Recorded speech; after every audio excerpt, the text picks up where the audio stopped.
a real pleasure for us to be here today. My name is Valentina Tageo. I'm the CEO of WiseAngle. We are a consultancy specialized in European funding for health and social innovation. But most importantly, we are one of the 15 partners of the Alameda project. And I will tell you a bit more about the project, the consortium, and all the work that we have done during the last 3 years. So this is basically a session fully dedicated to the results and achievements of this large-scale international collaboration. You might not be familiar with European funding for research innovation, so just let me briefly say that you might know that Europe is putting a big effort in improving growth and development over the continent and trying to tackle the societal challenge that the continent is facing, its citizens are facing. And probably one of the most important vehicles that Europe is using to do so is its research and innovation funding program. You might have heard about Horizon Europe and its predecessor, Horizon 2020. They are the largest program in the world for research innovation. And probably what is unique in this program is that they offer a very special window of opportunities for science to break the wall of universities and research centers and meet industry, meet civil societies, collaborate with policymakers, so really create those opportunities for multidisciplinary and international collaboration, which is not always easy to find for researchers and innovators. Our consortium is formed, as I said, by 15 international partners from 8 countries across Europe, and they include universities, research centers, hospitals, but also SMEs, innovation-driven SMEs, consultancies, patient organizations. So we have covered all the range of stakeholders that need to collaborate together when you want to address a complex challenge. And in healthcare, all challenges are, by definition, complex. What we tried to do was research and prototype a new generation of AI-empowered healthcare support systems for patients suffering with brain disorders. We also chose 3 specific disorders as case study, which are Parkinson's, multiple sclerosis, and stroke. Why brain diseases? We can give some numbers to give the size of the problem, probably. The brain diseases today represent such a huge economic burden in Europe that their cost has been calculated as yearly cost as about 800 billion euros. But it's even more impressive when you think at the societal burden, because more than 30% of the disability-adjusted life years, which is the proxy measure that we use to assess the loss in terms of health, is provoked by brain diseases. And brain disease is also a very wide category where we include neurodegenerative diseases. We have 2 of them in our project. So these diseases, most of them are highly debilitating and still have no cure. Science has made impressive progress in terms of finding treatments, and we are now capable to slower disease progression, to get symptoms milder, and improve quality of life of patients, but there's still no cure. And brain disease, of course, also include migraine, depression, epilepsies, and stroke. So the main mission of our project was to try and explore what current advances in the digital technologies and AI can offer to this domain. The most important area where we have focused our effort is especially disease monitoring and understanding of disease progression. So we explored this unmet need, which is represented by the fact that we are not capable to follow right now the projects or the patients over time. So our assessment of their functions, both in terms of cognitive and physical function, is mostly based on the snapshots that neurologists take when they visit patients every 6 months on average in Europe. We don't know what happens during this time. So symptoms evolve, some unrecognized signs of the disease also manifest, and in the majority of cases, patients tend to report only their most recent experience, or we are not able to capture during neurologist consultation the variations. And for this reason, we really need to exploit the capabilities that technologies can offer us. So I won't take further time. I will introduce a bit the agenda of today. We have structured the session in two main panels, and for a conclusive block where we will try to also set up our path toward the future. In the first panel, my colleague Alexandru Sorici, assistant professor from the Politehnica National University for Science and Technology in Bucharest, Romania, will walk you through the main innovation element of the data collection journey that Alameda is designed for these specific patients. And he will do this accompanied by three clinical experts, so the doctors that have been working with us. In the second panel, we will go more in depth into the technological innovations, the breakthroughs that we have achieved with our project coordinator, Panos Tsakanikas from the Institute of Communication and Computer Science in Athens. And finally, we will come back to reflect a bit on what's next for Alameda and what could be the future implementation and exploitation of our solutions, also accompanied by a program officer from the European Commission that will provide us perspective on the other complementary and synergetic European initiatives that are running right now. It could be helpful for us to go ahead in our journey. So I will leave now the floor to Alexandru. Thank you so much.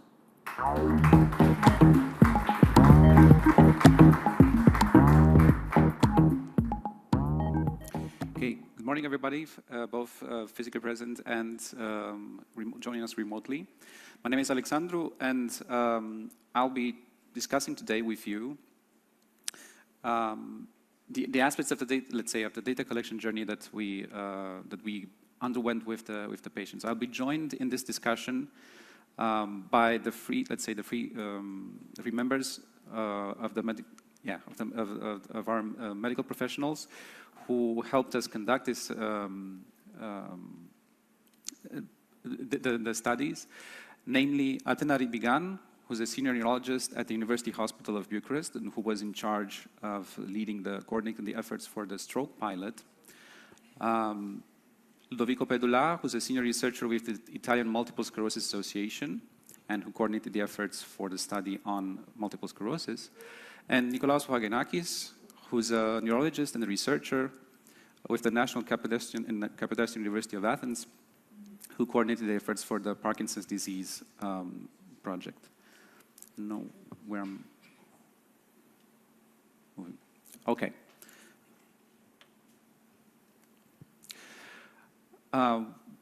We begin our journey by discussing what the motivation behind Alameda is, and basically, as Valentina already mentioned, during let's say, for patients who are suffering from the diseases, from chronic diseases such as MS and PD, or who are having, let's say, to recover after a stroke incident, the medical practitioners usually see only snapshots of the patient's journey through, either through living with the disease or recovering from it. And what we wanted to do is to make use of digital technologies such that we can increase, let's say, this monitoring potential and the length at which doctors can see what is going on with the patient as he progresses or manages his disease, such that if we acquire a massive, sufficient enough large patients, where we can get to high quality, reliable data that can help us predict the outcome of the patient's health status as he manages the disease. In the pilots, we had three main research questions which were specific to each particular disease. For the stroke case, doctors are mainly interested in seeing how the treatment monitoring the rehabilitation program that the patients are supposed to follow leads them to an improved progress in their recovery. For the MS case, it's usually the fact that you would want to predict the risk of developing a relapse of the disease, because this is more the salient point. Whereas for Parkinson's disease, the important thing was to see whether a monitoring using wearable sensor technology can assess, let's say, both the motor and non-motor aspects of the disease, such as to predict what let's say, the status of the progression of the disease is, and its manifestations as the patients progress in time. Now, what I want to discuss with you today is how we went about in setting up these studies, going first through a journey of what it is that we wanted to actually collect, right, from the patients, and how do we want to get it, leading to what we call the digital transformation methods that enable the patient data collection journey, as we labeled it. How do we involve stakeholders, all the stakeholders, not just the medical practitioners who are most interested in this, but also the patients and their caregivers, or secondary caregivers such as nurses or rehabilitation professionals that are involved in the care of these kind of patients, leading to what we called the shared decision-making model of the study itself. And last but not least, we want to see how we evaluate what we collected and how we see what this meant as an experience for the patient themselves, as co-designing and participating in the pilot studies, leading up to a value-based assessment method. So, to begin with, our first effort went into defining what aspects of the disease, what variables, if you will, are most important to be collected in these studies. And we grouped them into five health domains. For mobility and motor ability of the patients, such as that can be most robustly collected or reliably collected through these kind of wearable sensors that we're going to see in the next panel. Sleep behaviors, again collected both through patient-reported outcomes, but also through wearable devices. Applications that would collect data about the mood and the mental well-being of the patients, their vital parameters, and also aspects related to their lifestyle and the quality of life, such as daily habits of nutrition or activities, and their engagement in activities that they conduct at home. And all these variables were grouped into having a description, having a specific value range, having a specific method of acquisition. That means if we collect this data using subjectively reported outcomes from the patients through the software applications that we developed, or using specific devices, wearable devices, which could provide us with a reliable ground truth of what actually happens with the patients. And it's at this point that I would like to ask a first question to my participants, which is, when we developed all of this, when we considered all of these variables, can you state how it is that you considered that they were relevant to the research question that you posed for each of the particular pilot studies? And I'm going to ask, we're going to do it in a particular order, so I'm going to ask first Nikos to give the perspective of the Parkinson's disease case. Thank you very much, Alexandru. Our main idea was to use evidence-based, well-established scales that gives us an idea about the progress of Parkinson's disease. And what we want to do to go beyond that was to try to find some neglected aspects of the disease, like sleep monitoring or emotional well-being, which is things that there is literature and many reviews that say that they are important to patients, but us as clinicians, we tend to not talk about them and just to skip them. So that was our main rationale in the PD pilot. Okay, thank you. Ludovico? Thank you, Alexandru. It is important to track these multiple domain features in multiple sclerosis because it is a disease that involves disseminated damage in the brain and the spinal cord that results in a wide range of symptoms. And during the acute phase of the disease, the relapses, people with MS can experience a sudden exacerbation of these symptoms, such as a loss of muscular strength or sensory dumbness, but often they cannot recognize that it is a relapse. So by monitoring these multiple domain features, we may early detect and possibly anticipate and predict the occurrence of a relapse with the important consequences that we can have on the clinical decision making. Okay, thank you, Ludovico. In the case of a stroke pilot, we choose these variables according to the neurological examination, to the neurological assessment, in order to reach the research goals of a project, practically predicting the improvement of a neurological status in patients that perform rehabilitation after stroke. Using the modified ranking scale, which is a clinical assessment tool that evaluates the functional independence and also the disability. Practic 0 means perfectly independent and 5 means severe disability. Our aim was to get a better understanding of the evolution of stroke and also of the impact of this disease. Okay. Thank you, Athena. So what I wanted to show is that we first looked at specifically which variables, let's say, which aspects of the disease are clinically or medically relevant, and how it is that we can actually capture them. You will see in the next panel how we can actually capture them with the set of applications and devices that we proposed. But in the study, we wanted to get further, at least to get more depth of information, possibly for further analysis along our own, because our pilots, let's say, were of a more limited number of patients. But nonetheless, apart from the clinical aspects, we also looked into non-disease related information. And specifically, we designed tools to capture this information, which is, on the one hand, for example, a questionnaire for socioeconomic factors, which can influence the degree to which the patients manage to, let's say,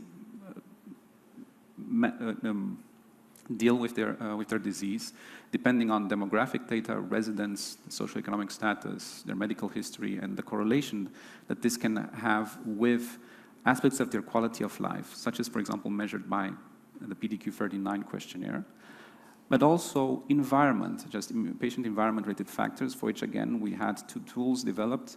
One is a questionnaire about the patient perceived status of how it is that they're sense the environment that's influencing their management of the disease, such as the daily habits, are the nutritional value aspects, or personal vices, let's say, and their usual leisure activities, but also in a more, let's say, objective manner by making use retrospectively of data that can be collected about the regions where patients live, concerning weather information or air quality services.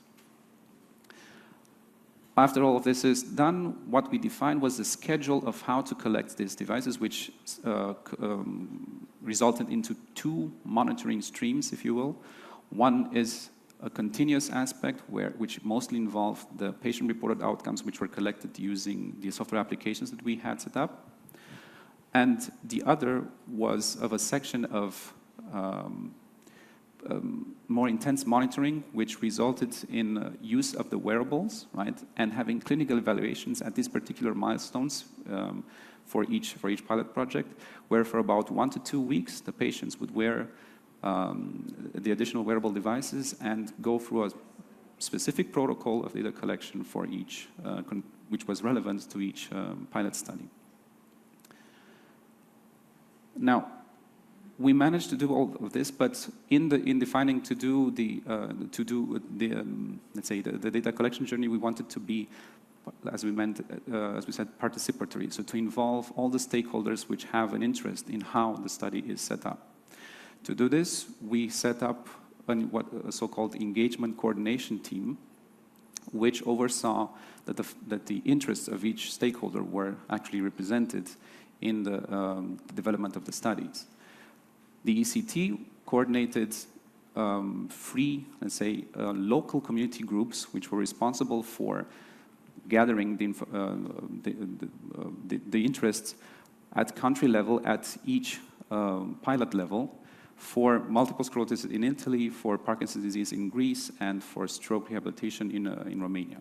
And these local community groups engaged in outreach and activities such as focus groups and surveys to gather the information from the people affected by MS, by PD, and by stroke.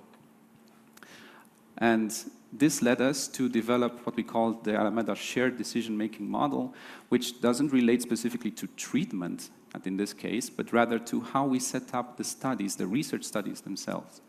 And we followed the methodology proposed in another project, of which part of the consortium members were also members, namely the Multi-Act project, to explain what Alameda is, how patients can define their preferences for the data collection and for the interaction modalities, and how they would also give contents that would be relevant to them to report on their perceived health status. And this resulted in a set of guidelines that we use when enrolling the patients in the pilot studies. And at this point, I'd like to ask my colleagues again if they can highlight one particular aspect of this co-design, sessions that we had at the beginning that were highly relevant for each pilot case. And we can start now with Ludovico. Yes. In Italy, we engaged a group of people with MS, with their familiars, and as well as healthcare professionals. And this produced invaluable input about those aspects that are suggestive of a relapse in their daily life, which often are neglected from the standard patient-reported outcomes and from the standard questionnaires. So we traduced these aspects in relevant questions to be asked to the participants in the Alameda pilot study through the application and toolkit that have been developed during the project. Okay. Athena, how is it for the stroke pilot? For the stroke pilot, I think the most important outcome after the first round of discussions was the preference of patients on how to wear the devices. Practically, the way the devices were chosen to be worn during the intense monitoring period or during the continuous monitoring period. Okay. And Nikos? In Greece, after a consultation with PD patients and their representatives, there were two main aspects that they wanted and they believe that they could help us create something that we can give them back in their health status. Was firstly that they wanted easy-to-use devices and continuous monitoring because of the motor fluctuations. One of their main problems was that they couldn't explain to their doctors how it's in all 24-hour period, while every doctor sees only a part of that. And second, to give emphasis with the questionnaires and the PROs to socioeconomic factors that there are great burdens of disease, like drug costs and days out of work, and all the stuff that often gets missed and we don't deal with it very often. Okay, thank you, Nikos. So again, it was an effort to see what matters for the patients and as well as for the doctors. So an effort to co-design what is important to be collected using in these studies. And obviously, after we did this, what we need to focus on is how to evaluate what we collected. And one first aspect of this, obviously, is how we can track these patient-reported outcomes and the data from the smartwatch, because this was what was continuously being sent during the pilots. And then another important aspect is how to define specific, either longitudinally going or cross-dimensionally going setups that predict let's say, they try to predict the medical results for tests that would be carried out during those milestones intervention. Because we viewed these setups of predictive setups as proxies that can answer, that lead us towards answering the main research questions posed in each pilot study. And now that we are coming towards the end of the, let's say, of our pilot studies, again, one question to our panelists would be, what is the thing that you are most interested in? What kind of prediction setup are you most interested in seeing being, let's say, having a real impact with respect to the research question that you posed? Athena, can you go first for a stroke, please? I think the most important thing is to gain insight into the most relevant aspects of stroke, like motor weakness and cognitive impairment, and to see their impact. It is very important to have a continuous monitoring of patients with stroke who are enrolled in a prolonged rehabilitation process, especially that in most of the countries the sessions for rehabilitation are short. For example, in Romania, the patients are admitted for 2 weeks after the stroke in a rehabilitation clinic. Okay. Nikos, can you go for the PD case? Okay, our two main, let's say, things that we would like to get from the Alameda project is, firstly, if we can find a way to predict Parkinson's disease symptoms worsening, which is something very important to program for more aggressive therapies before they are actually needed from the patient, just to be ready and have everything in place. And secondly, to see if the neglected aspects of the disease, like sleep problems, everyday and emotional problems, have an impact on the quality of life, and how we can help our patients by seeing how those aspects have an impact on their lives. We are also interested in the longitudinal predicting values of our data. In particular, it would be crucial to identify those features that can anticipate the worsening of the course of MS. And we are now approaching the identification of a set of variables that are more important to this aim, and this, of course, may help clinicians in the decision making, for example, the administration of therapeutic, pharmacological treatment, or the prescription of rehabilitative intervention. Okay. Thank you, Ludovico. And what I'd like to point out is that our main interest in looking at this data, because let's say the patient cohorts were not very large, but our main interest was to monitor the patients in time, right? To have more data collected about the same patient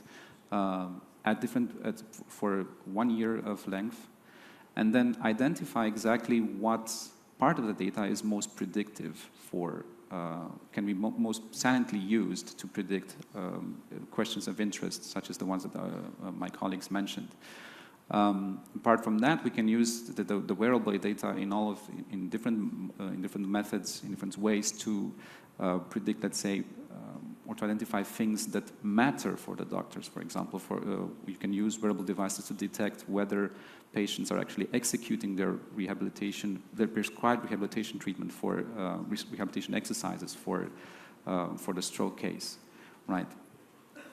And these are stepping stones that we can do, because that's the outcome of that prediction can then be further used to see, well, if you actually respect your prescribed exercise treatment, does this actually help you progress faster in your rehabilitation? So we set up a lot of these predictive, let's say, analyses that we can make, by which we can exploit the data that we collect. But apart from this, from the medical concerns, we also looked at means to define what it was like for the patients to participate in the study. What was their experience? And again, this we did in a qualitative manner by actually interviewing the patients, obviously every time they came in for their clinical milestones. But also we wanted to have tools to do this quantitatively, so we set up 2 specific usability questionnaires which were based on methodologies that are established in the literature, such as the Unified Theory of Acceptance and Use of Technology, or the System Usability Scale. So we gathered the templates, let's say, of how these questionnaires should be set up and analyzed, and then we particularized them for the case of the research pilots in Alameda. And this led to some key takeaways from the patient experience for each aspect. Let's say there was one salient point that stuck with us by looking at how the patients experienced this. And then again, a question to my panelists would be if they can point out one of these aspects that you want to highlight as either as a very positive outcome or maybe even something that needs improving upon in further extensions of our studies. Ludovico, can you go first for MS? Yeah, Alexandru, I confirm what you mentioned, because one of the questions of the usability questionnaire was if participants would spend some money to buy the devices that they used, and of course it is something that is important, and they actually answered in a positive way. And some of them actually, at the end of the study, acquired those devices that are commercially available. And this can mean that they also learned how to use them during the project, learned how to manage their health with this device help. So I think this is something that it is very important. Okay. Nikos, what about the patients for PD case? Our patients were very happy with the monitoring period. The key takeaways as things that we should lean and improve is the affordability, as Ludovico said, and the ease of use, because PD patients are mostly elderly patients. They aren't so familiar with new devices, smartphones, and all this stuff, so they want as simple interface as possible in order to be easy also for them to use them and give us clinically relevant and useful information. In case of a stroke pilot, our patients considered the applications user-friendly, but their adherence to the questionnaire was not so high due to the fact that their neurological status improved. Regarding the devices, there were some problems. One with the smart belt that was considered too heavy, and they preferred using it only during rehabilitation exercises. And we have one problem with the insoles. Our hospital is an emergency hospital, and patients are not allowed with sneakers or shoes, only with slippers. So when they tried to use the insoles, one of the patients, for example, fell, and he dropped out from the study. Okay, so you see that we both had challenges, right, when deploying this, but also useful takeaways from this, but for patients which managed to stick in the study for the whole duration, and specifically because we know about these challenges, right? We became aware of them. Looking towards the future and how we can extend this and further enrich the potential of the data collection protocol that we set up, one key aspect would be to strengthen exactly this part of ease of deployment of the system, because we managed to do it for the cohort patients that we currently had. But if you are to scale this, obviously you need support from the technical perspective to implement the data collection protocol. Furthermore, what we would like to do is to consolidate both the quantity as well as the quality of the data by scaling these collaborations that go throughout the continuum of care.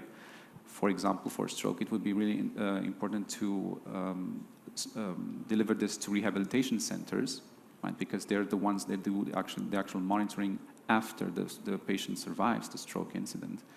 While for the chronic diseases such as MS and PD, it's important to study to see how you can scale this to studies that look at interventions, right? Treatment interventions of whose effect you can then monitor using the data collection setup that we have. So to conclude with one last question to my panelists, what is the best route that you see going forward to extend and to further use the data collection journey that we had set up in Alameda? Athena, can you go first? As you said, in the case of stroke, the benefits are most important for the patients that are admitted in rehabilitation centers, because it is well known that the rehabilitation process is most important in the first 6 months to 1 year, when the neuroplasticity phenomena is the most intense. So in this period, it's crucial to have a continuous monitoring, because this way the doctors could keep in touch with their patients and could adjust the rehabilitation program according to the patient's needs. Okay. Nikos, what about perspectives for the PD case? For the PD case, I believe the best road forward is to use the integrated approach of Alameda and try to see our patients holistically, not only for their motor symptoms that we're mostly aware, but other problems like their emotional problems, their sleep-related problems, and their everyday life problems. That's also important to them. Okay. In MS, we used the Alameda toolkit in the present project to monitor the progression of the disease, but I think that in the future it could be very interesting to couple the monitoring with some intervention, such as behavioral interventions involving physical activity or nutrition programs that are difficult to monitor because they are within daily lives. So these could be the devices that we developed in the Alameda project can help in this way. Okay. Well, this wraps up, let's say, this part of the panel, and I thank my colleagues for providing the answers and for the discussion that we had.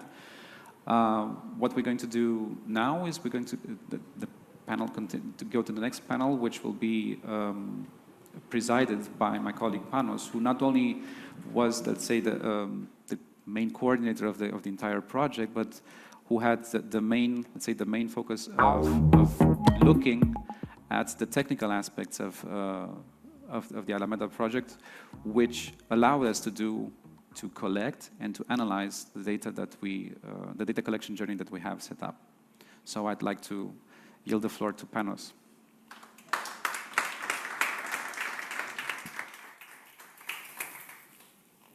So hello everyone, and thank you Alexandru and our colleagues, the medical experts, for laying the floor and the road towards the innovations that we have researched and produced throughout the Alameda project.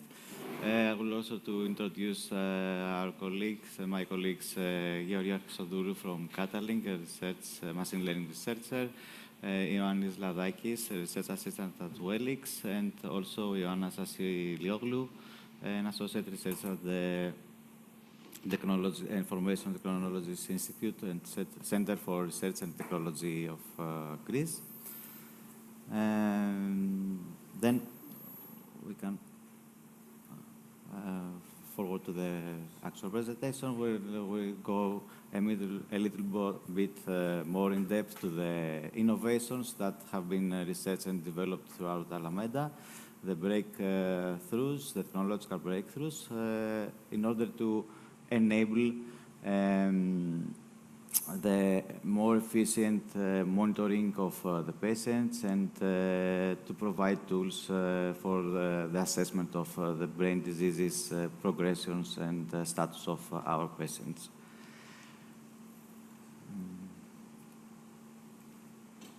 Okay. So as it was mentioned earlier, there is a a gap between the patients and the clinicians in order to get their reportings and their monitorings for their disease-specific targets and their progression along with their journey with the disease, let's say. And where some aspects of their disease that is closely correlated and interconnected with their disease, like the sleep efficiency, sleep quality, the emotional status of the patients due to their disease that they have, and others are usually neglected and not even reported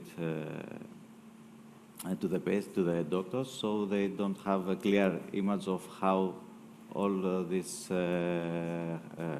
affects their quality of life. In Alameda, we try to find the most, along with our patients and our clinical experts, to find and use and develop the most efficient ways of monitoring the patients and get those data as frequent as possible in order to provide insights to our clinical doctors to have early intervention or have a clear image of how the patients are progressing. So we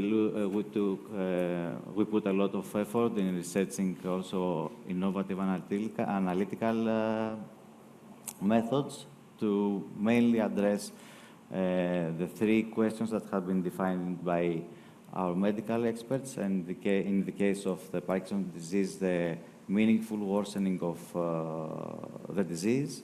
In the multiple sclerosis, to predict any relapse risk, and in the stroke case, the likelihood that the patient will regain their independence in their lives.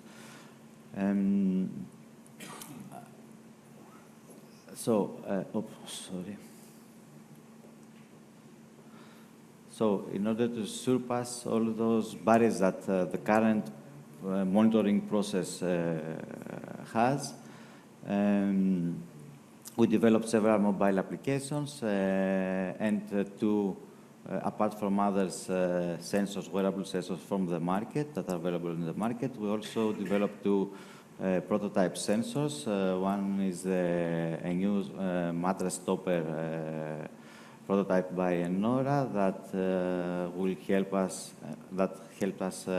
monitoring the sleep patterns and the sleep efficiency of the patients in their home environment and not in a clinic. And a new smart belt that is prototyped by NTNU in order to gain access to the data related to the gait of the patients. So moving forward for the data collection, after we have collected the data that we need, we have the the data integration and harmonization, and then we move towards the predictive analytics to provide insights to our clinicians. And finally, the visualization, the interaction with the reports and the aggregated data that we came up with. And to be more specific and more detailed, we have, as previously said by Alexandru and our experts, in its use case, we have, let's say, two pillars of innovations that could help us and enable us to more efficiently monitoring the patients. One is about the mobile health applications, and one about the smart devices that are provided to our patients for their monitoring. Concerning the mobile health applications, we have developed a digital companion application which consists of four sub-applications. The well module application, the conversational agent to interact with the patient and get some information from them, the mood estimation Android application, and the virtual keyboard. Apart from these four applications, we also exploit the we also employ 2 more applications, the virtual supermarket, which is a serious game for cognitive impairment assessment of the patients, and also the line tracking test in order to have access to the hand dexterity data from our patients, and that will be reported back to our clinicians. And next, concerning the smart devices, we have 3 devices from the market, the smart bracelet from Gene Active, the sensor ID insoles, and also the Fitbit smartwatch, and also the 2 prototype sensors that I have mentioned you earlier. So just to be a little more detailed about it, the digital companion consists of those 4 applications, the wall module that used for acquiring data from the patients, either patient-reported outcomes or patient-reported experience measurements, the conversational agents that was developed by University of Nicosia, the mood estimator on the application, and the virtual keyboard, as I said earlier. At this point, I would like first to point out that mood and stress assessment of the patient is crucial, since though the brain diseases are very, as other diseases, of course, as they put burden to the patient's psychological profile, and it's something that we need to monitoring, and so to the doctors, so as to take maybe some intervention on how to help them. Thus, I would like to ask Georgia from Catalink. Sorry. Yes, I will ask Georgia from, I mixed up a little bit the series. Catalink, what were the main challenges and how you have addressed them? I will go to the next slide because I mixed up things. Okay, thank you, Panos. Yes, yeah. So as Panos said, our application is designed for clinicians in order to be able to track the facial expressions of patients while they are doing some other tasks on their smartphone.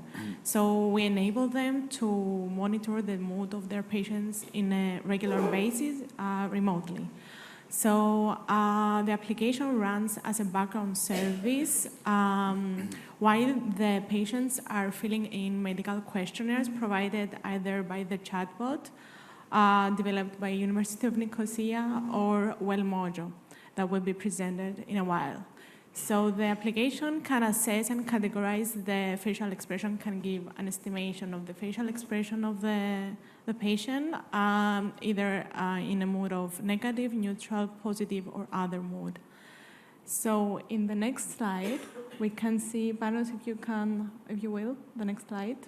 Yes. Sorry. Yes, so as you'll know, dealing with patient data is quite, we have to take into account the privacy of the patients, so we are obligated to handle them with great consciousness and confidentiality. So for this reason, we considered and took into account the 2 basic aspects of handling image data. So as of privacy, we are doing on-device analysis of the video frames taken from the patients, and the frames are discarded after the mood estimation takes place. And only the results of the mood analysis are safely transmitted and saved to the semantic knowledge graph that is responsible for the data analysis and management in general. And as of transparency, we first ask for the user to give us his or her permission to open the camera and start recording the face. And after granting user permission, a pop-up notification informs the user that their face is being recorded. So it is he is aware of the application running in the background as long as they're using the applications. So in the next slide, another basic challenge faced when we are dealing with this kind of patients, for example, Parkinson's or stroke patients might have facial muscle stiffness. Their facial muscles are a bit more rigid than other patients. So in that case, we decided to not only look how the facial expressions look like, but also what are their answers to the open-ended questions provided by the chatbot. So by fusing the results obtained from our mood analysis and the text sentiment analysis that takes place through the chatbot while they are talking with the chatbot, we are aiming to enhance both the accuracy and the reliability of our mood estimation analysis. And you can read more about it if you're interested in a paper written by University of Nicosia and our team in the QR code. Okay, thank you, Georgia, and thank you for your efforts concerning the privacy and in order to surpass the obstacles from the patients concerning about their privacy issues. And next, I will go a little bit back and ask my colleague from Wellics, Ioannis, since the WellMojo application was a pre-existing mobile application, how has been this application has been evolved in order to match our use cases and collect the related data from them. Okay, thank you, Panos. As you said, WellMojo is based on an existing mobile application for wellness promotion developed by Wellics that was adapted and customized for chronic brain disease management in terms of Alameda project. And it constitutes the functional basis of Alameda Digital Companion, as it was responsible for integrating all Alameda mobile applications. WellMojo acts as the main instrument for the collection of patient-reported outcomes questionnaires for all the diseases, for all 3 diseases. Various questionnaires were integrated into WellMojo. Some of them were common among the 3 diseases, but most of them were patient disease-specific, such as the ones that are presented on this slide as examples. The data collected from these questionnaires are vital for the assessment procedure of the patient's quality of life and the impact and the examination of the impact of their disease on their quality of life. The answers and the scores or verdicts of these questionnaires are stored in Alameda databases and are available for evaluation by the medical partners, but they are not displayed to the patients. However, WellMojo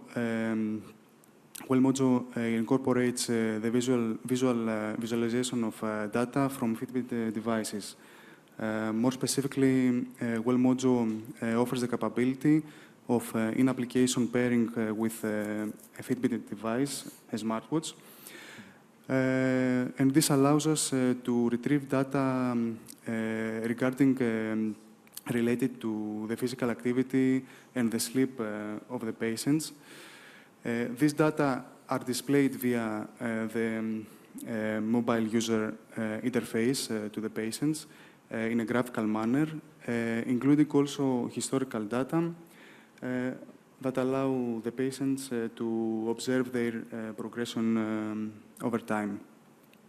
Lastly, WellMojo includes also short self-report questionnaires that are related to the patient's daily or weekly nutritional habits or their reports regarding mood or stress.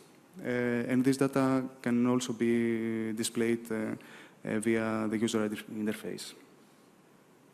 Okay, thank you. Thank you very much, Ioannis. And I also, at this point, I would like to stress that digital companion and relevant applications like the Well-Mojo mood estimation and virtual keyboard and the conversational agent are always accompanying the patients throughout their monitoring, processing, and their journey for data acquisition through their smartphones. So they can input and have access to some feedback during their monitoring process as well. So thank you. Then we can proceed and tell a few things about the Alameda AI toolkit, which is, in essence, is the materialization of the analytics tools based on the AI that have been developed within the Alameda in order to gain some insights from either the questionnaires and the patient-reported outcomes or in combination with the sensor data that we collect from several aspects for all the use cases that we faced in this project. The key prediction and assessment components in this toolkit is the conversational assessment and analysis toolkit that Georgia also mentioned earlier. That is a toolkit, a module, an AI module that provides, that is language agnostic and supports multiple languages. The facial emotion recognition, which is for the assessment of the emotion of the patients and is tailored to each one of these use cases that has been trained, its model for its use case has been trained with the most informative and most representative expressions of the faces of the patients for its case. The gait analysis module that uses the data from the prototype smart belt for gaining access to the insight of the gait patterns and gait issues that the patients may have and report it back to our doctors. Then it comes the predictive variable time series classification module, which is an umbrella, more or less, module that has a lot of prediction tools. Each one dedicated for specific aspects for each one of the diseases that we faced. And it can many of the models are about the prediction of the clinical targets that the doctors ask and set for each patient, and others are for specific motor or non-motor variables of concerning the disease and the progression of the degree of the diseases. Then we have the sleep monitoring, monitoring and assessment by Nora from the prototype system at the top, the smart mattress that have been developed within Alameda, and the mood estimation for the edge devices, as Georgia presented us earlier. At this point, I would like to give a chance to Ioanna, my colleague Ioanna, to share with us if she can highlight some of the novel approaches that have been developed within Alameda, and what are the effects and the results from those models concerning the several aspects of the disease. So, please, Ioanna. So, regarding Parkinson prediction, we developed some novel, highly accurate models using state-of-the-art deep learning approaches. In the context of the Alameda, we use wearable sensor data from walking periods and questionnaires used within a data collection from the Empower dataset. This dataset was used to develop a specialized model named INSEPID to predict total MDS-UPDRS Part 1 and 2, as well as PDQH scores. So this specialized model, the INSEPID, is based on the exception time architecture and provides better learning abilities and generalization in contrast to other basic architectures used in the field of neurodegenerative disease prediction. These basic architectures, such as convolutional neural network and long-term memory, has less accurate results when compared to the INSEPID model.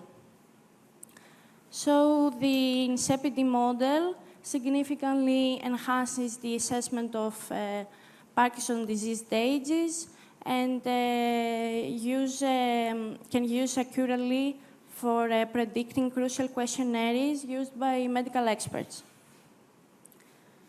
To continue with another specialized model, which is based with the INSEPID model, we developed the Inception model to predict freezing of gait classification. This model used wearable sensor data from the IMU and DAPHNE dataset and provide great results for freezing of gait classification.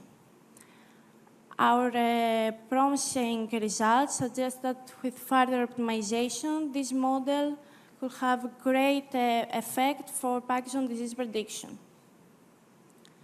To continue with multiple sclerosis, there are limited artificial intelligence models that have been developed in the field, and these models usually rely on data like demographics, MRI scans, and wearable sensors.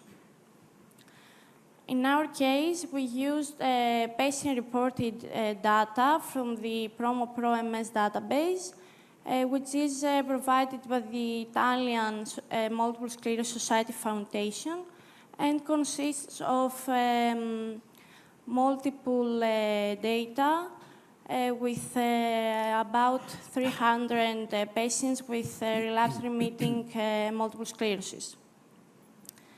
This dataset contains information about demographic clinical events and functional tests such as the Montreal Cognitive Effect assessment and questionnaires such as the functional dependence measurement. So we used state-of-the-art machine learning approaches such as the CADBoost, XGBoost, and LightGBM classifiers to predict both feature relapses and the DSS progression. Our model, with the use of CADBoost classification, was a standout choice due to their effectiveness in contrast to the other approaches. It is important to highlight that these two models is the first application, to the best of our knowledge, capable of predicting the relapse risk prediction using patient-reported data. Also, these two models have been applied to the Alameda patient group with significantly effectiveness. So, to conclude, our models demonstrate more accurate and effective methods to predict neurodisorders in contrast to the literature and provides a better and minimizing cost and making diagnosis, early risk detection, and disease progression monitoring more effective. Thank you. Okay, thank you very much, Ioanna, for providing those insights about the predictive tools that we have developed through Alameda, you and all the other contributing partners. And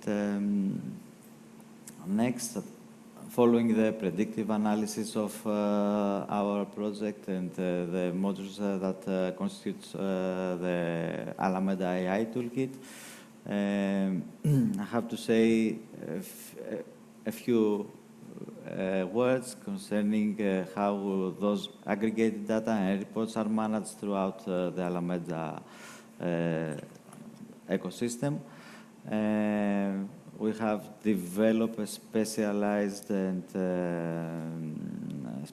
and focused on the three cases of the brain diseases cases, ontology and data modeling. Those models, data models, are used and exploited through a semantic knowledge graph, which leads and enable technical solutions to have much more advanced data management of those results and all those data that we have collected towards extracting insights from intricate data sets like the ones we have in Alameda, and in order also to fuse and combine several aspects of the disease to provide to these insights to our clinicians, to the experts in our consortium, in order to inform them and have a more holistic view of their patient status and their progression towards, along with their disease. In order to enable this and provide all this information to our colleagues from the medical domain, we have developed the expert dashboard where each use case has its own separate, let's say, dashboard that there a clinician can keep track and have the reports and see them and follow the monitoring along specific or for the whole time period of the monitoring of the patients for all those results that we have from the analytics and also from the data that we accumulated during their journey with the disease. And they can see the dynamic of those results, of those predictions, and how their patients is progressing in terms of various aspects like sleep, mood, gait, and other aspects that we have mentioned earlier. This, we believe that will enable the clinicians to, apart from having a better understanding of the progression of the disease, to have also better give them some time to think about any intervention that can take more timely during the progression of the diseases. Finally, all those innovative tools and the breakthroughs that we have presented here will be publicly available through the Alameda's Innovation Hub, along with the services and the data that we have collected.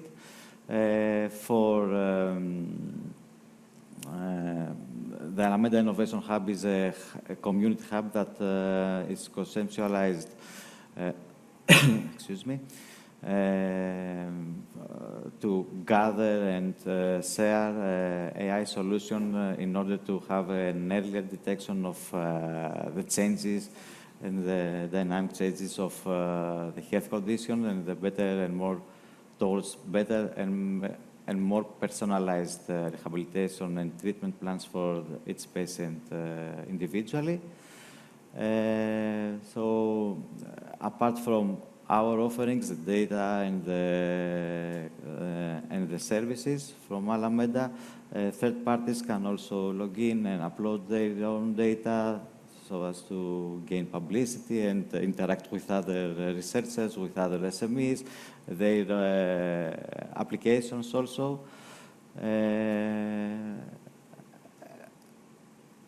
And I think this concludes my my presentation here. Thank you for your interest and your patience. And then now I will give the floor to Valentina for the last session of our workshop. Thank you. Thank you very much, Panos.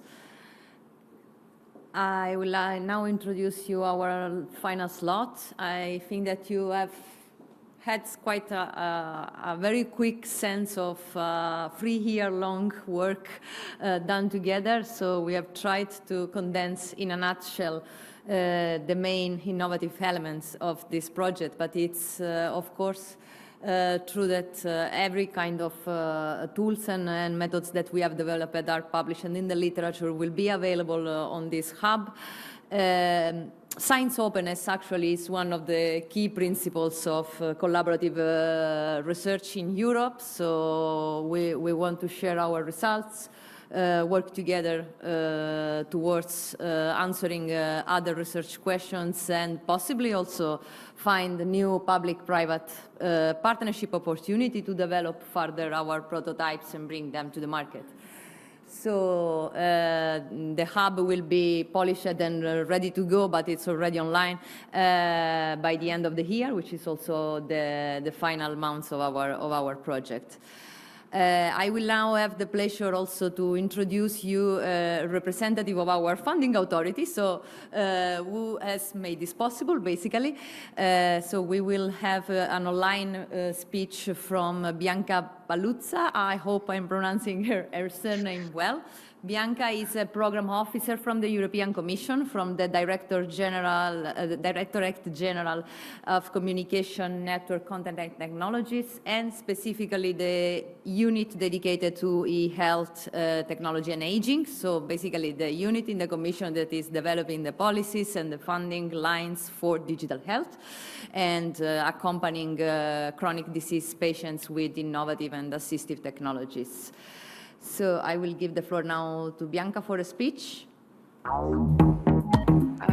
hope you can hear me. Hello? Can you hear me? Okay, I hope you can hear me because I don't have any confirmation on that. And I will, first of all, thank you, Valentina, for the introduction, and thank you for having me. I'm very sorry that I can't be there in person, but I hope that the online presence will be as relevant as it would have been in person. And secondly, or most important, congratulations for all your work on the Alameda project. It is really impressive. I joined from the beginning this session, and I think they're really impressive. And I will try to share my presentation now because I have a short presentation. I hope I will be in time, but let me know if you can see my screen. I think you can see my screen.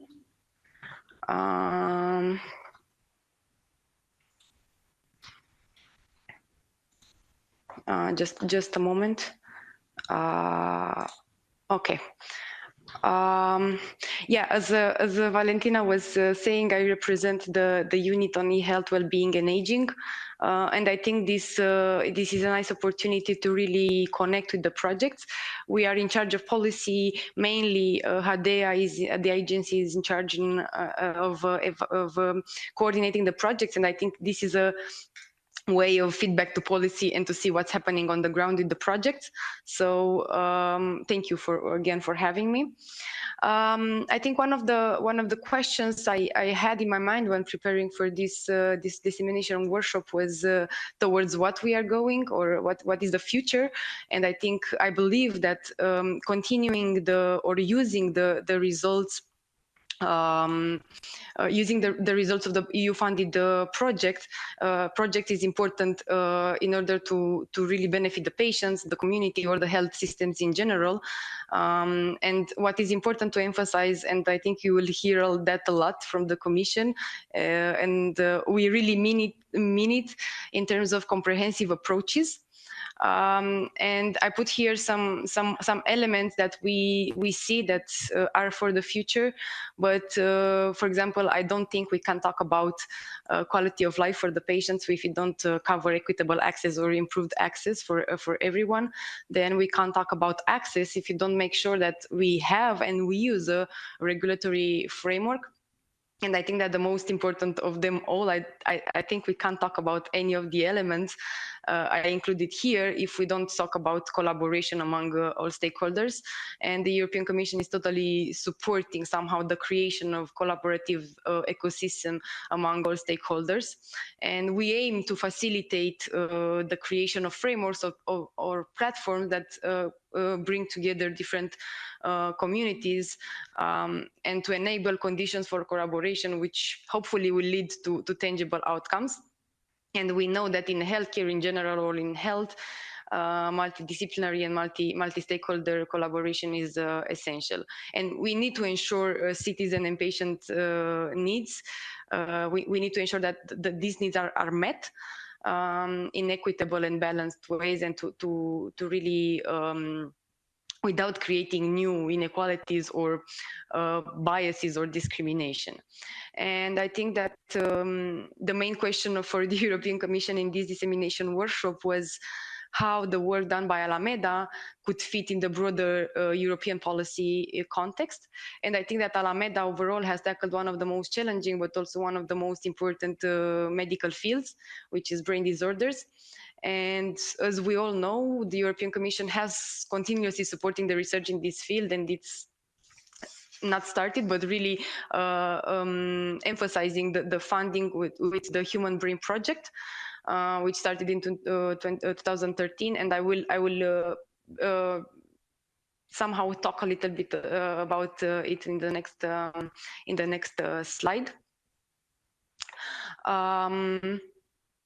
I hope that's okay. I want to talk about the European Partnership on Brain Health, because I know that this is of interest also, and it's an opportunity for Alameda project to continue. It's still a candidate partnership, so this is not the final list, is not part of the final list yet, but has received until now solid support.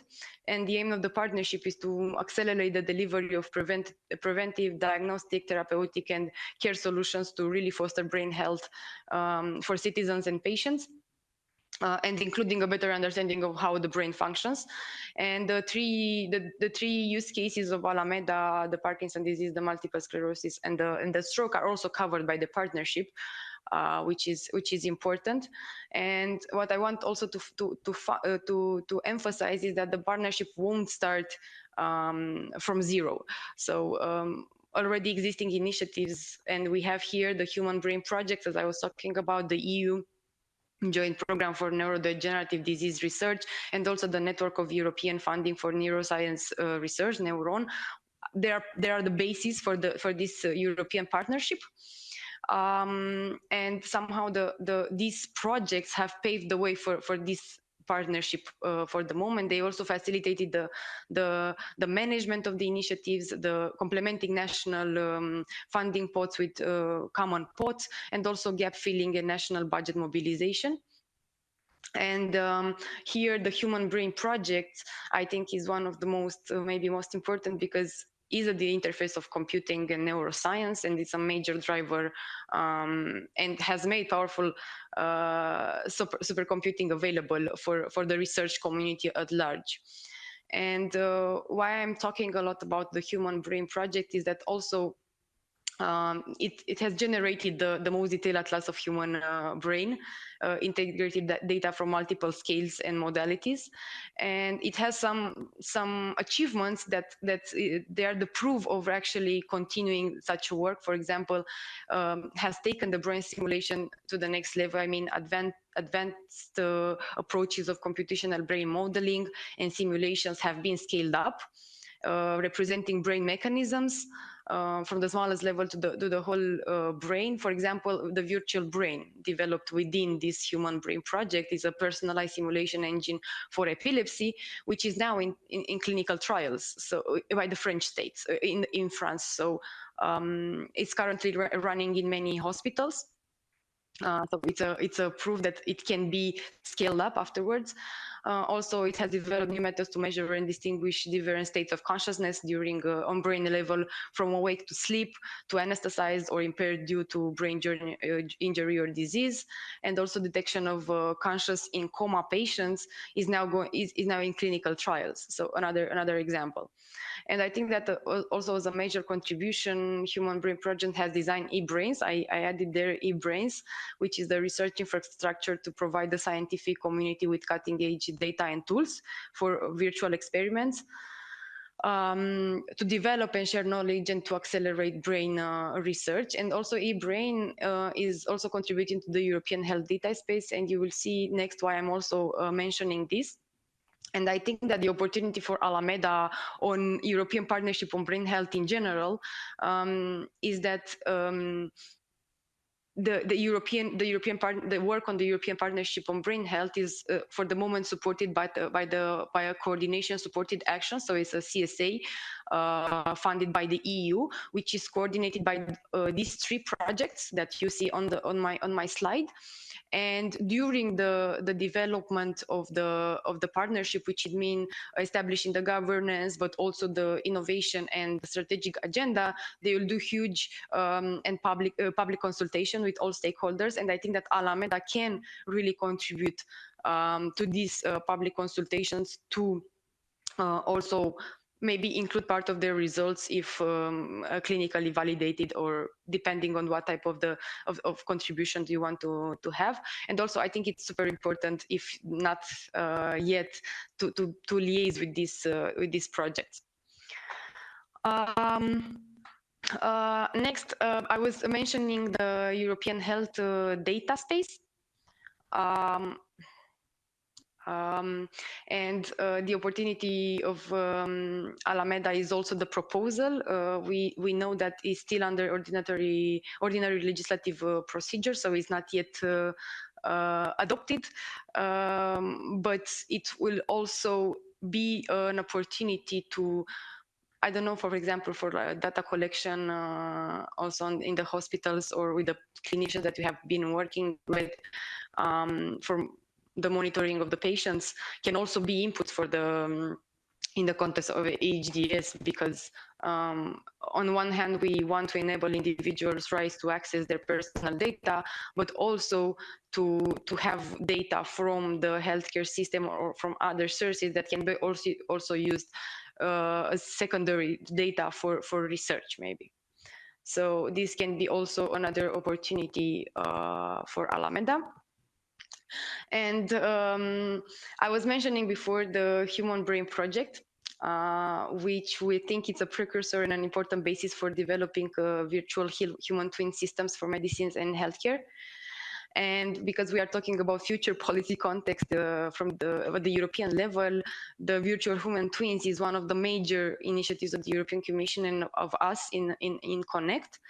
What is our vision is to integrate virtual human twins models to be able to reach personalized prevention, early detection, disease detection, and also tailored clinical pathways for every citizen, supporting health and care professionals, when we based on AI and other scientific disciplines. And it requires connection of model across disciplines and spatio-temporal scales, which are necessarily aligned with the end user needs. So we have models of organs or system organs, but we aim to have a comprehensive model of the human body at different levels. For example, if you are talking about tissue level or cell level, that's the main goal. And our initiative on VHT has many components. On one side is related to the research, is it the case for what you see on the slide as EDIT. It's also a coordination coordinated support action that has started in 2022, and the vision of EDIT is really to help bringing together the pieces of digital twin of the human, and also a basis for deploying this as a platform technology. And you can see the main deliverables of EDIT are a roadmap to address interoperability, computation, and data model integration, and clinical application and uptake. Then we have a repository of VHT resources, which is composed with data models, algorithm, or good practices from the digital twin. And then they also have an advisory group of stakeholders, which are like senior experts' input on critical topic in order for the project to really achieve its objectives. And the other part of the VHT initiative is the Advanced Platform for VHT Models Integration and Validation. Is a procurement action. Is part of the DEP, the Digital Europe Program, Work Program 2023-2024. As I said, is a procurement action, and it will open for applicants to submit the tenders probably in the first months of 2024. And the platform has three main components: a repository, an access federator, and an orchestrator. And it really aims to bring together all the ecosystem of virtual human researchers, hospitals or clinics, industry as well, in order to really advance this kind of simulations on virtual human twins.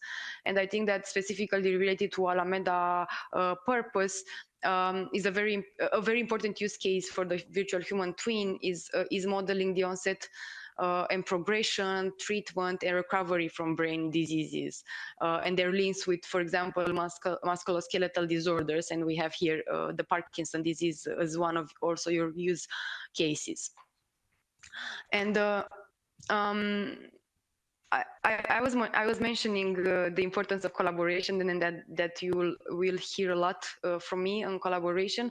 And we aim and believe that to achieve that with the virtual human twins, we envision to have collaboration among all stakeholders. And you can see in this slide that we have many stakeholders included, but also among other types of layers to interlink frameworks, resources, needs, or processes in this ecosystem. And the last part of the VHT initiative is, besides the research project that I was talking about and the virtual human twins platform, the European Commission also initiated the manifesto, which is a statement of intent on the development, evidence, and adoption in healthcare systems of virtual human twins, and it aims at policymakers, all stakeholders, and public at large. And it was a participatory process in developing this manifesto. We initiated, but it was reviewed by about 132 organizations in the ecosystem, and now is still in the process of being signed. For the moment, we have 60 signatures, but it's ongoing because we are still sharing it to the organizations. And we have stakeholders from different fields of research, academia, clinical field, and industry. And we want to emphasize that the manifesto is for everyone and recognizes the important role of every category of actors. And also, if your organizations are keen to sign it or to read it and then to see, just please get in contact with me, and we can further build on that. And my last slide, just to be in time, I put here other opportunities for Alameda. And the first one is that I believe we are all aligned in terms of always putting the people in the center, and to actively work to have people-centered approaches. And I know that maybe your wearable devices are not neurotechnologies, but rather other type of devices. Another angle that may be taken into consideration is the neuro rights angle. The discussion in the international community has already started on the research, design, development, use, and decommissioning of neurotechnologies.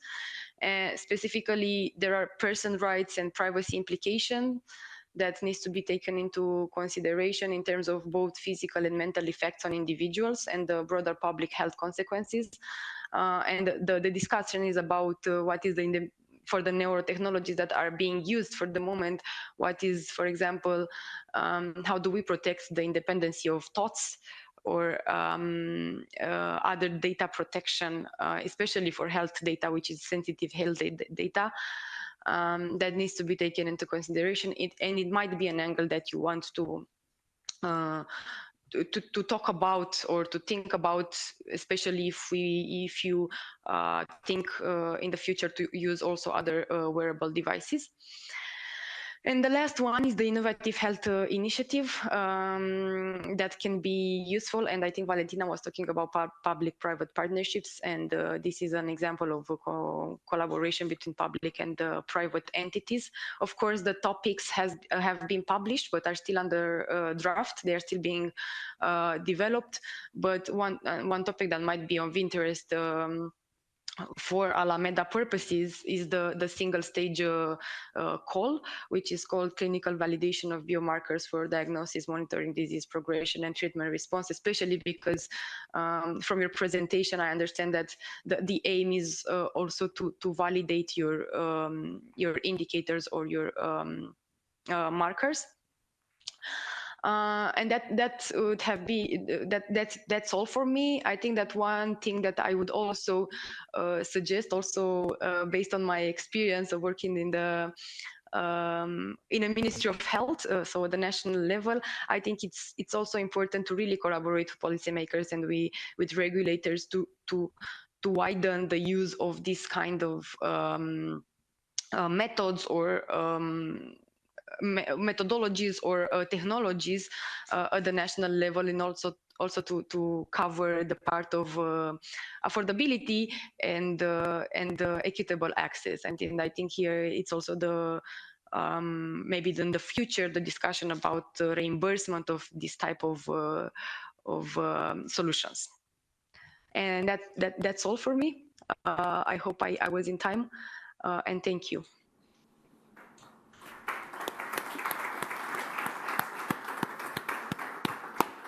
Thank you very much, Bianca. If you just want to stay with us for the closure, actually I was aiming to ask you for some recommendations, but you have given already a lot, and we are very grateful for that. I have to say that, yes, probably one of the main challenges identifying these few but solid evidence-based digital biomarkers that can be monitored in a low-cost basis and with the less intrusive impact on the life of patients. So probably this is one of the direction that we started, and we initiated a lot of work in that direction. The other very promising results in terms of accuracy of the AI models that you have heard today from our colleagues, or the specific applications devoted to this subset of chronic patients that have specific needs and challenges to face, are all open routes for us to exploit further. Other than that, I would say that we have already made a huge effort in leaving our comfort zone, and we are very proud of that, because joining Frontiers Health was also a way for us to meet innovators, investors, medtech companies, and any kind of stakeholders that is not so usual to be contaminated by our traditional dissemination channels in the academia bubble. So I do hope that our Frontiers attendees have also enjoyed either in person or online. And thank you so much to all our attendees. Thank you again, Bianca, for supporting us from the Commission, and we will be staying in touch for further collaboration. Thank you, Valentina. Thank you for having me.